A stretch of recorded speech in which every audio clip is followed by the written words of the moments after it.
Oi pessoal, tudo bem com vocês? Bem-vindos à aula 7 do nosso curso de pintura com agulha. Na aula de hoje a gente vai continuar fazendo o nosso projeto, a FIB. A gente fez os olhos na aula passada e agora a gente vai começar com a pelagem. Para fazer essa parte, como a pelagem ocupa um espaço muito grande do bordado, eu não vou gravar todo o processo aqui. Minha ideia é gravar metade do rosto, aí por simetria vocês vão saber fazer a outra metade também. E além disso, eu vou dividir essa parte do vídeo em dois. Eu vou fazer numa primeira parte a pelagem mais escura dela, que é mais na cabeça, aqui em cima. E num segundo vídeo eu vou gravar a parte mais perto da boca, onde a pelagem puxa mais para um branco. Então a minha ideia para a aula de hoje é fazer a parte esquerda superior. Então, se vocês estão prontos, acho que a gente pode começar. Então, para fazer a pelagem, na verdade eu já comecei alguns pontos aqui. Eu tinha gravado um vídeo que no final eu acabei apagando, porque a iluminação tinha ficado um pouco ruim. Então eu estou gravando de novo e eu vou explicar o que eu fiz por enquanto. Então, para fazer a pelagem, assim como a gente fez com os olhos, a gente tem que ter a foto da FIB aqui do nosso lado. E vocês veem que já tem algumas partes que eu já fiz aqui. Isso é porque no vídeo que eu estava gravando, eu estava explicando como fazer essas partes e no fim eu decidi apagar o vídeo porque a iluminação estava muito ruim. Então eu estou regravando e a ideia por trás dessas partes que eu já fiz é que eu escolhi aqui na região da cabeça dela qual era o tom de marrom mais claro. Então, no caso, eu escolhi essa região aqui do lado do olho dela como sendo a tonalidade de marrom mais claro, e para fazer essa parte eu usei o meu tom de marrom mais claro da paleta, que é o 841. E da mesma maneira, eu fiz o inverso, eu procurei o tom de marrom mais escuro, que é onde tem as manchinhas aqui na cabeça, e eu usei o meu tom de marrom mais escuro, que é o 3371. E depois todos os outros tons de marrons, eles vão ser colocados baseados em relação a esses dois tons. Então o que eu estava começando a fazer aqui é esse tom de marrom que fica entre essa mancha escura e essa mancha clara, que é esse tom de marrom aqui assim. E como ele é um tom, eu diria, intermediário entre o marrom mais escuro e o marrom mais claro, eu ia usar a minha tonalidade de marrom intermediário, que é o marrom 838 ou marrom 839. No caso aqui eu ia fazer com o marrom 839. Então o que eu vou fazer agora é isso. Uma vez que eu escolho qual que é a cor que eu vou colocar aqui em cima, eu marco a região certinho que eu vou bordar. E eu marco também a direção do ponto. A direção do ponto, ela tem a ver com a direção da pelagem. Por exemplo, para fazer essa parte clara aqui do lado do olho, eu vejo que a pelagem ela segue o contorno do olho indo em direção à orelha, e conforme a gente vai centralizando aqui na cabeça, o ponto ele vai ficando cada vez mais vertical. E foi mais ou menos isso que eu fiz aqui no bordado. As linhas elas foram perto do olho, elas seguem a curvatura do olho. Conforme eu vou me afastando, elas vão ficando cada vez mais verticais. Do mesmo jeito eu fiz aqui em cima na cabeça. Então a direção do ponto sempre tem que concordar com a direção do pelo. E para isso a gente tem que ter a foto do lado para saber para onde que vai esse pelo. Então eu marquei aqui a região que eu vou fazer. Eu vou usar o 839, então eu vou carregar minha agulha com ele. E eu vou então bordar essa região aqui. E a gente vai obedecer aquela mesma regra que a gente fez no exercício, onde tem uma transição de cor, que nem nesse caso aqui, a gente está transicionando desse marrom aqui para o marrom mais escuro. A gente vai levar o ponto até um pouquinho mais dentro da região anterior.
Pronto, a gente terminou essa região aqui desse marrom um pouquinho mais intermediário e a gente pode começar uma nova. Então vamos fazer essa região aqui entre as duas manchas pretas.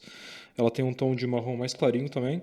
Eu diria que ela é muito similar a essa que a gente fez aqui do lado do olho. Só que nesse caso aqui, como elas são muito similares, eu não quero usar o mesmo tom de marrom. Eu vou usar uma tonalidade um pouquinho mais clara, então eu vou usar a 840 para fazer ela. Então eu vou carregar aqui a minha agulha de novo. E isso é muito subjetivo, tá? E talvez alguém vai dizer que esse marrom que eu estou usando não é o mais realista em relação à foto, mas eu não me importo, tá? Eu acho que usando esse método que eu desenvolvi, o resultado fica legal. Então eu faço desse jeito. Se alguém aí que estuda arte ou estuda a teoria da cor souber um jeito melhor de fazer, fique à vontade para fazer, tá? Então o que a gente vai fazer aqui é essa região aqui, essa manchinha entre as duas manchas, e eu acho que a gente pode também fazer essa mancha aqui de cima, que ela tem uma tonalidade um pouco similar. Então eu vou marcar a direção do ponto aqui no bastidor. Então a gente vai fazer mais ou menos nessa direção. E aqui em cima, as linhas são mais ou menos verticais. Então essa aqui é a região que a gente vai fazer. Está bem delimitada aqui. Toda essa região aqui a gente vai preencher com 840.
Então aqui a gente terminou mais uma região, que foi essa aqui, entre essas duas manchas.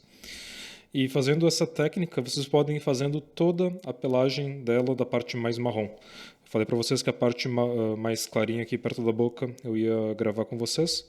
Mas enquanto isso, vocês podem ir aplicando esses 3 passos, que é escolher qual a tonalidade de marrom que vai ser colocada nessa região em comparação à tonalidade mais clara, a tonalidade mais escura. E a última etapa é marcar no bastidor essa região e a direção dos pontos em relação à direção do pelo na foto.